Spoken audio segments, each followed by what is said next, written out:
Hello မင်္ဂလာနံနက်ခင်းပါဒီကနေ့မနေ့မှာကျွန်တော်နှုတ်ကပတ်တော်နဲ့ငယ်ဝင်ငါလိုပါတယ်အဲ့ဒီနှုတ်ကပတ်တော်ကတော့ရှမသက်ခရစ်ဝင်အခန်းကြီး9အခန်းငယ်ကတော့30ခွန်ပဲဖြစ်ပါတယ်ဖတ်ပြမယ်နော်သင်ဤစကားမှာဟုတ်သည်ကိုအဟုတ်မဟုတ်သည်ကိုမဟုတ်ဖြစ်စီလောဤထက်လွန်သောစကားသည်မကောင်းသောအရာနှင့်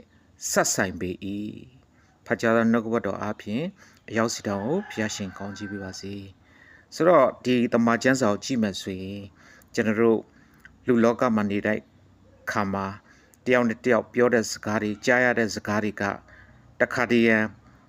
ဟုတ်တဲ့ဥစ္စာကိုမဟုတ်လို့ပြောတယ်ဟုတ်တဲ့ဥစ္စာကိုလည်းမဟုတ်ဘူးလို့ပြောတယ်ပေါ့နော်ဆိုတော့မဟုတ်တဲ့ဥစ္စာလည်းဟုတ်အောင်ဖန်တီးလို့ပြောဆိုကြတယ်ပေါ့နော်ဒီအရာမကြည့်မဆိုရင်ကျွန်တော်တို့လူရဲ့စကားကမှန်ခြင်းမှမှန်ပါပဲเนาะဒါကြောင့်မလို့ကျွန်တော်တို့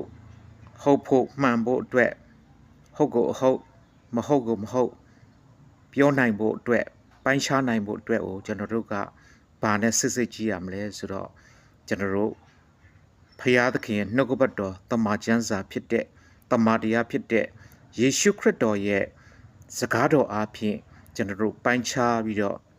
ဖတ်ရှုမှတ်သားဆင်ခြင်ပြီးတော့လေ့လာပြီးတော့ကျွန်တော်တို့ပိုင်းခြားရမှာဖြစ်ပါတယ်ဘုရားရှင်ရဲ့နှုတ်ကပတ်တော်တမန်ကျမ်းစာဆိုတာက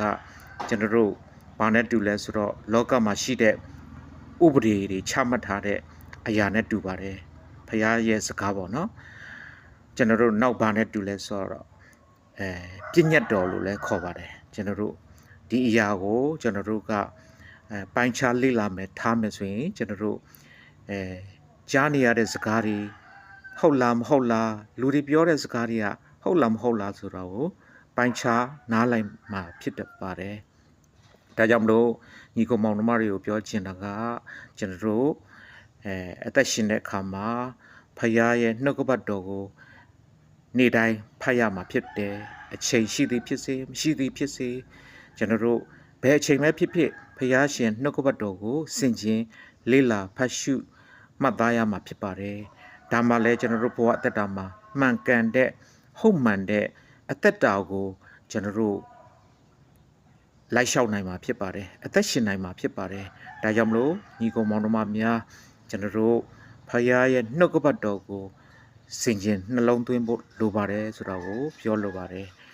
တခါတရံဘာဖြစ်လဲဆိုတော့ကျွန်တော်တို့